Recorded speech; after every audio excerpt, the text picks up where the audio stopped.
Nope. Can you confirm whether or not you're taking your wife on this trip? Piss off. Get the feeling Brian Connell didn't want to speak to us today?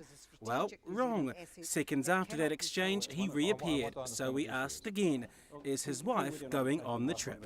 I want to know from you what the issue is. The issue is whether or not you're taking your wife on this trip and if taxpayers are going to pay for it. So are you taking your wife on this trip? You really think that's the issue of the day, do you? When MPs fly internationally, they go business class. If Brian Connell wants to take his wife, he could either pay for the ticket out of his own pocket, or he could trade in his taxpayer-funded business ticket for 2 economy seats. So, Don't you guys think you should get a decent set of priorities? We've got a bunch of priorities. Out of the way. Yeah, but you got very poor priorities. Okay, well, are you taking your wife on the trip or not? we let Mr. Connell go to the toilet, but we picked up where we left off. Can we stop and have a decent chat with you about whether or not... Decent chat from Television One.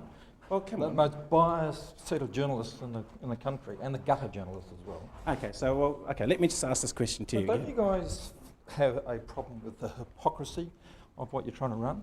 Yeah, if there's a free drink going on around here, Television One's the first to it, a free feed, trying to look me in the eye and tell me you've never been on a junket. Are you taking your wife on this trip? Why don't you answer some of those questions? Are you taking your wife on this trip or not? What about the hypocrisy question? Are you taking your wife on this trip or not? What about the hypocrisy question? Are you taking your wife on this trip and other taxpayers? Can you really live with yourself? Is it yes or no answer? Are you taking your wife? Do you sleep at night? For the record, we asked 18 questions and didn't get one straight answer. Chris Farhoy, One News.